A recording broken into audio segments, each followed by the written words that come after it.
Hello students, welcome from my Jyoti classroom. আজি তোমালোকৰ কাৰণে লৈ আহিলো এটা নতুন ভিডিও। আজিৰ ভিডিওটোত মই তোমালোকক বুজাবলৈ বা তোমালোকক আজি দিবলৈ চেষ্টা কৰিছো এডজেক্টিভ ক্লজ আৰু এডভাৰ্ব ক্লজৰ ওপৰত আজিৰ ভিডিওটো তোমালোকৰ বাবে মই প্ৰস্তুত কৰিছো। আশা কৰোঁ তোমালোক উপকৃত হ'বা। তোমালোকলৈ মোৰ এটি অনুৰোধ, প্লিজ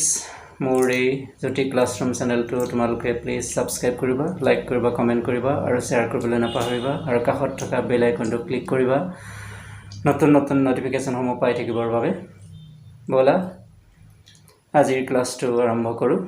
এডজেক্টিভ আৰু এডভাৰ্ব ক্লজৰ ওপৰত। Let's go to start the class. ছাত্ৰ-ছাত্ৰীসকল, আজি তোমালোকৰ এই ক্লাছটো মই আৰম্ভ কৰিবলৈ ওলাইছোঁ এডজেক্টিভ ক্লজৰ ওপৰত। ইয়াৰ আগৰ ভিডিঅ'ত মই নাউন ক্লজটোৰ ওপৰত কৈছিলোঁ, গতিকে আজি মই তোমালোকক এডজেক্টিভ ক্লজৰ ওপৰত ক'বলৈ লৈছোঁ। চোৱা,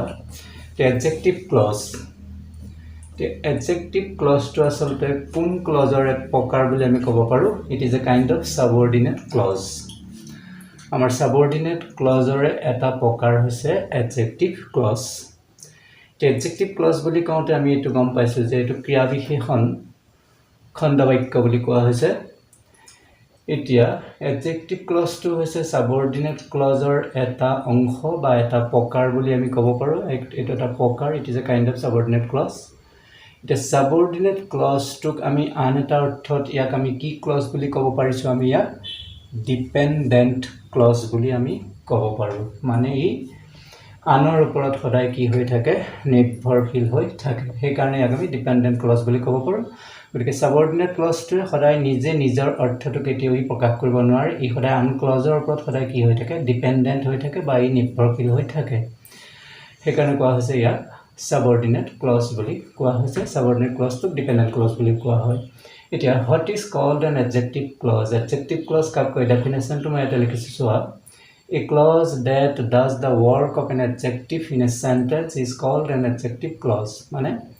adjective clauseটোৱে আচলতে বাক্যটোত সদায় adjectiveৰ দৰে কাম কৰে। এটা adjective clause চেণ্টেন্সটোত সদায় এটা adjectiveৰ দৰে কাম কৰে। সেইকাৰণে তাকে কোৱা হয় আচলতে adjective clause। এই ক্লজবিলাকৰ আগত এটা এটাকৈ সদায় ৰিলেটিভ প্ৰনাউন থাকে বুলি কোৱা হয়। এডজেক্টিভ ক্লজবিলাকৰ আগে আগে সদায় এটা কি প্ৰনাউন থাকে? এটা ৰিলেটিভ প্ৰনাউন থাকে। আৰু সেই ৰিলেটিভ প্ৰনাউনবিলাকৰ আগত কেতিয়াবা নাউন থাকিব পাৰে। ৰিলেটিভ প্ৰনাউনবিলাকৰ আগত কেতিয়াবা নাউন বহিব পাৰে আৰু কেতিয়াবা প্ৰনাউনবিলাকো বহিব পাৰে। ৰিলেটিভ প্ৰনাউনটোৰ আগত কেতিয়াবা নাউন হিচাপে থাকিব পাৰে আৰু কেতিয়াবা প্ৰনাউন হিচাপে এণ্টিচিডেণ্ট থাকিব পাৰে। এণ্টিচিডেণ্ট মানে পূৰ্বৱৰ্তী বা আগত বহিব পাৰে। ৰিলেটিভ প্ৰনাউনটোৰ আগত নাউন বা প্ৰনাউনবিলাকৰ এণ্টিচিডেণ্ট হিচাপে বহিব পাৰে বা পূৰ্বৱৰ্তী অংশ হিচাপে বহিব পাৰে। এটা এক্সাম্পল পাতিছোঁ ইয়াতে। চোৱা, ৰফিক ইজ এ ব্ৰেভ বয়। এতিয়া এই এক্সাম্পলটো আমি লিখিছোঁ ৰফিক ইজ এ ব্ৰেভ বয়। এইটো এটা চিম্পল চেণ্টেন্স হৈ আছে। আৰু এই চেণ্টেন্সটো যেতিয়া আমি এডজেক্টিভ ক্লজলৈ ৰূপান্তৰ কৰিম, এটা এডজেক্টিভ ক্লজলৈ যেতিয়া আমি ৰূপান্তৰ কৰি দিম, এইটো আমি যেতিয়া এডজেক্টিভ ক্লজ ৰূপান্তৰ কৰি দিম, কি হৈছে চোৱা ইয়াতে, Rafiq is a boy who is brave. এইটো যেতিয়া আমি লিখিলোঁ যে ৰফিক ইজ এ বয়, ৰফিক এজন ল'ৰা, হু মানে যিজন তেওঁ কি আছিলে? ব্ৰেভ বুলি কোৱা হৈছে। গতিকে এই যিটো হু আমি ৰিলেটিভ প্ৰনাউন দেখিছোঁ, এই ৰিলেটিভ প্ৰনাউনটোৰ আগত সদায় চোৱা এটা লক্ষ্য কৰা যে এই যিটো ৰিলেটিভ প্ৰনাউন WH ৱৰ্ড হু, এইটো আমাৰ ৰিলেটিভ প্ৰনাউন বুলি কোৱা হৈছে। এতিয়া এই ৰিলেটিভ প্ৰনাউনটোৰ আগত আচলতে কেতিয়াবা নাউন থাকিব পাৰে, কেতিয়াবা প্ৰনাউন থাকিব পাৰে। গতিকে এই ৰিলেটিভ প্ৰনাউনটোৰ আগত চোৱা বয় আছে, গতিকে এইটো আমি নাউন হিচাপে ইয়াত আমি ব্যৱহাৰ কৰিছোঁ। গতিকে এইটো এটা এডজেক্টিভ ক্লজ হৈছে। চোৱা, হু ইজ ব্ৰেভ। এতিয়া হু ইজ ব্ৰেভ বুলি কওঁতে ইয়াত যিটো ব্ৰেভ,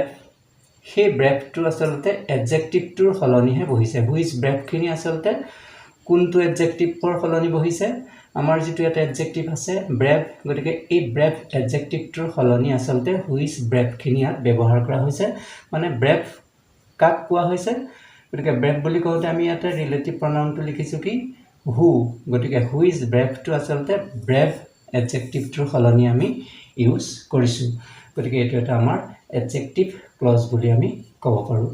এতিয়া এডজেক্টিভ ক্লজবিলাকে আচলতে সদায় কি কৰিব পাৰে does not express its meaning own self মানে এডজেক্টিভ ক্লজবিলাকে কেতিয়াও নিজে নিজৰ মিনিংটো কেতিয়াও কি কৰিব নোৱাৰে প্ৰকাশ কৰিব নোৱাৰে এতিয়া হুইজ ব্ৰেভ এইখিনি চোৱা হুইজ ব্ৰেভ বুলি কওঁতে এইখিনি আচলতে নিজৰ মিনিংটো তেওঁ নিজে প্ৰকাশ কৰিব পৰা নাই গতিকে ই সদায় ডিপেন্ডেন্ট হৈ আছে ই নিৰ্ভৰশীল হৈ আছে কাৰ ওপৰত ই নিৰ্ভৰশীল হৈ আছে ৰফিক ইজ এ বয় এই প্ৰিন্সিপাল বা মেইন ক্লজটোৰ ওপৰতহে আচলতে ই নিৰ্ভৰশীল হৈ আছে সেইকাৰণে ইয়াক আচলতে ডিপেন্ডেন্ট ক্লজ বুলি কোৱা হৈছে গতিকে হুইজ ব্ৰেভখিনি ডিপেন্ডেন্ট ক্লজ ই নিজে নিজৰ মিনিংটো প্ৰকাশ কৰিব পৰা নাই গতিকে ইয়াৰ অৰ্থটো প্ৰকাশ কৰিবলৈ যাওঁতে আচলতে আমি নিৰ্ভৰশীল হ'বলগীয়া হৈছে কোনটো খণ্ডৰ আগত যে ৰফিক ইজ এ বয় এই প্ৰিন্সিপাল বা মেইন ক্লজটোৰ ওপৰতহে আমি নিৰ্ভৰশীল হ'ব লগা হৈছে গতিকে এইখিনি হ'ল আমাৰ এডজেক্টিভ ক্লজ এতিয়া এটা চোৱা মই নাউন ক্লজ আৰু এডজেক্টিভ ক্লজৰ এখন চাৰ্ট লৈছোঁ ইয়াতে চোৱা এতিয়া নাউন ক্লজ বুলি ক'লে নাউন ক্লজত কোন কোন পৰিব পাৰে ডেট হোৱাট হাউ হু এইখিনি আমাক নাউন ক্লজত ৰিলেটিভ প্ৰনাউন হিচাপে থাকিব পাৰে ঠিক সেইদৰে এডজেক্টিভ ক্লজত কোন কোন থাকিব পাৰে ইয়াতো আছে ডেট ৱেৰ হু হুইচ এতিয়া নাউন ক্লজটো চোৱা ইয়াতো আচলতে হু আছে ইয়াতো আমাৰ ডেট আছে ঠিক সেইদৰে এডজেক্টিভ ক্লজত ইয়াতো ডেট আছে ইয়াতো হু আছে কিন্তু ইয়াৰ নাউন ক্লজৰ যিটো হু আৰু এডজেক্টিভ ক্লজৰ যিটো হু তাৰ আচলতে মিনিংটো অকণমান বেলেগ বেলেগকৈ ইউজ হ'ব পাৰে আমাৰ এক্সাম্পল চাই আমি বুজিব পাৰিম এতিয়া এক নম্বৰ এক্সাম্পলটো চোৱা it appears that Kishore will not come today it appears এইটো মানে ধাৰণা বা ভাৱ হয় যে কিশোৰ আজি হয়তো উপস্থিত নহ'ব ইয়াতে চোৱা ডেট আছে ডেটৰ আগত এটা ক্লজ আছে আৰু তাৰ পিছৰখিনিতো এটা ক্লজ আছে কিন্তু ইয়াতে চোৱা এতিয়া ডেটটো আমি নাউন ক্লজ বুলি আমি ইয়াতে ক'ব পাৰিছোঁ চোৱা কি কাৰণে আমি নাউন ক্লজ বুলি ক'ব পাৰিছোঁ ইয়াত ডাইৰেক্টলি উল্লেখ কৰা হৈছে ইয়াতে এটা নাউন আছে আচলতে কোন যে কিশোৰৰ কথা কৈছে গতিকে নাউনে সদায় যিকোনো থিংছ বা এক্সপ্ৰেছ প্ৰকাশ কৰে বস্তুক বুজাব পাৰে যিকোনো মানুহ ব্যক্তি বস্তু আদিক বুজাব পাৰে গতিকে সেইফালৰ পৰা চাবলৈ গ'লে আমি ইয়াতে বুজি পাইছোঁ এটা তাত নাউন ক্লজত অন্তৰ্ভুক্ত হৈ আছে আনফালে ইয়াতে এক্সাম্পলটো চোৱা এডজেক্টিভ ক্লজৰ ইয়াতে লিখিছোঁ he is the only boy that can do this এতিয়া ইয়াৰ মিনিংটো অলপ বেলেগ ধৰণৰ চোৱা এতিয়া হি তেওঁ হৈছে এনেকুৱা এটা ল'ৰা এতিয়া তেওঁ হৈছে এনেকুৱা এটা ল'ৰা ডেট কেন ডু দিছ যে তেওঁহে আচলতে সেইটো কৰিব পাৰে গতিকে ইয়াতে ল'ৰাটোৰ আচলতে আমি কি প্ৰকাশ কৰিছোঁ চোৱা ল'ৰাটোৰ আচলতে আমি স্পেচিয়েলিটি ইয়াৰ বিশেষ গুণ এটা প্ৰকাশ কৰা হৈছে যে তেওঁহে আচলতে সেই কামটো কৰিব পাৰিছে গতিকে ইয়াত বয়টো আমি এই ছাবজেক্টটোৰ ৰিপ্লেচ কৰি পেলাই আচলতে আমি ব্যৱহাৰ কৰিছোঁ ইয়াক আমাৰ ছাবজেক্টটো আমি ৰিপ্লেচ কৰিহে আমি ইয়াত ইউজ কৰিছোঁ যে he is the only boy that can do this গতিকে তেওঁ এনেকুৱা এটা ল'ৰা যিটো ল'ৰাই হয়তো এই কামটো কৰিব পাৰিছে গতিকে ল'ৰাটোৰ এটা স্পেচিয়েলিটি প্ৰকাশ পাইছে সেইকাৰণে ই আচলতে এডজেক্টিভ ক্লজত পৰিছে গতিকে ইয়াত আমাৰ ক্লজটো হ'ল ডেট ক্লজটো এডজেক্টিভ ক্লজ 2 নম্বৰ চোৱা I ask him what he likes যে মই তাক সুধিছিলোঁ যে সি কি ভাল পায় এতিয়া চোৱা এডজেক্টিভ ক্লজবিলাক কেতিয়াবা ৰিলেটিভ প্ৰনাউনৰ আগত নাউন হিচাপে বহিব পাৰে আৰু কেতিয়াবা প্ৰনাউন হিচাপেও বহিব পাৰে গতিকে ইয়াতে চোৱা প্ৰনাউন হিচাপে আছে গতিকে এইটো আমাৰ ৰিলেটিভ প্ৰনাউন গতিকে এণ্টিচিডেণ্ট হিচাপে আচলতে ইয়াতে প্ৰনাউনটো আছে হিম বুলি উল্লেখ কৰা হৈছে গতিকে ডাইৰেক্ট হোৱাট আছে গতিকে হোৱাট থাকিলে আমি বুজি পাওঁ যে এইটো সদায় কি ক্লজ হিচাপে পৰিছে নাউন ক্লজ হিচাপে আমাৰ ইয়াত ব্যৱহাৰ হৈছে ই আচলতে এজেণ্ট হিচাপে কাম কৰিছে এতিয়া তেওঁ হিটোৰ আচলতে এজেণ্ট হিচাপে কাম কৰিছে WH ক্লজ গতিকে এইটো এটা হ'ল আমাৰ হোৱাটটো হ'ল নাউন ক্লজ ঠিক আছে 2 নম্বৰ এক্সাম্পলটো এডজেক্টিভ ক্লজ হৈছে দিছ ইজ দ্য প্লেচ এইখন এখন ঠাই যিখনত মই প্ৰথম তেওঁক কি পাইছিলোঁ লগ পাইছিলোঁ গতিকে ইয়াতে এটা প্লেচৰ নাম উল্লেখ কৰা হৈছে কিন্তু ঠাইখন আচলতে এতিয়া সেই প্লেচটো আচলতে আমি ইয়াত এডজেক্টিভ ক্লজ হিচাপে আচলতে কি ব্যৱহাৰ কৰিছোঁ হুৱেৰ প্লেচ যিকোনো ঠাই বা এনেকুৱা অৰ্থত সদায় আমি WH ৱৰ্ড হুৱেৰটো আমি ইউজ কৰিব পাৰোঁ গতিকে ইয়াত আমি গম পাইছোঁ যে এইখনেই ঠাই য'ত আই ফাৰ্ষ্ট মিট হিম য'ত মই তেওঁক হাতে লগ পাইছিলোঁ গতিকে ইয়াত আমাৰ হুৱেৰটো হৈছে আমাৰ কি ক্লজ এডজেক্টিভ ক্লজ সেই এইটো এটা আমাৰ এডজেক্টিভ ক্লজ বুলি কোৱা হৈছে তাৰপিছত 3 নম্বৰ এক্সাম্পলটো চোৱা নাউন ক্লজৰ I know who will do this মই জানো যে কোনে এইটো কৰিব I know who will do this এটো আছে ইয়াতে who টো আসলে নাউন ক্লজ বুলি কোৱা হৈছে এতিয়া ইয়াতে এটা কথা লক্ষ্য কৰা যে ইয়াত ভাৰ্ব টো সাবজেক্ট হল I আৰু ভাৰ্ব হল কি নো কিন্তু নো ভাৰ্বৰ পিছত ইয়াতে কোনো নাউন উল্লেখ নাই কিন্তু ইয়াত নো ভাৰ্বৰ পিছত কোনো নাউন উল্লেখ নাই গতিকে এটোত আমি ডাইৰেক্টলি বুজি পাইছো যে WH ৱৰ্ড who হে who টো হল আসলে কি ক্লজ নাউন ক্লজ বুলি কোৱা হৈছে ঠিক আছে এডজেক্টিভ ক্লজৰ 3 নম্বৰ एग्जांपलটো চোৱা he is the boy who has done this যে এইটো লৰা যিটো লৰা এই কামটো কৰিব পাৰিছিল গতিকে স্পেশালিটি প্ৰকাশ কৰা হৈছে আসলে who টো আসলে কি ক্লজ বুলি কোৱা হৈছে এডজেক্টিভ ক্লজ বুলি কোৱা হৈছে 4 number example your success depends on how your works গতিকে ইয়াত আসলে সাবজেক্ট হল কোন your works গতিকে এই সাবজেক্টৰ আসলে এজেন্ট হিচাপে কাম কৰিছে কোনটো নাউন ক্লজে কাম কৰিছে how টো কাম কৰিছে গতিকে how টো আমি ইয়াত কি ক্লজ বুলি ক'ব পাৰো নাউন ক্লজ ক'ব পাৰো আৰু এডজেক্টিভ ক্লজৰ 4 নম্বৰ एग्जांपलটো চোৱা I have lost the purse যে মই আসলে পাৰ্সটো হেৰুৱাইছিলো আৰু যেটো মোক হয়তো তুমি দিছিলা এতিয়া এটা চোৱা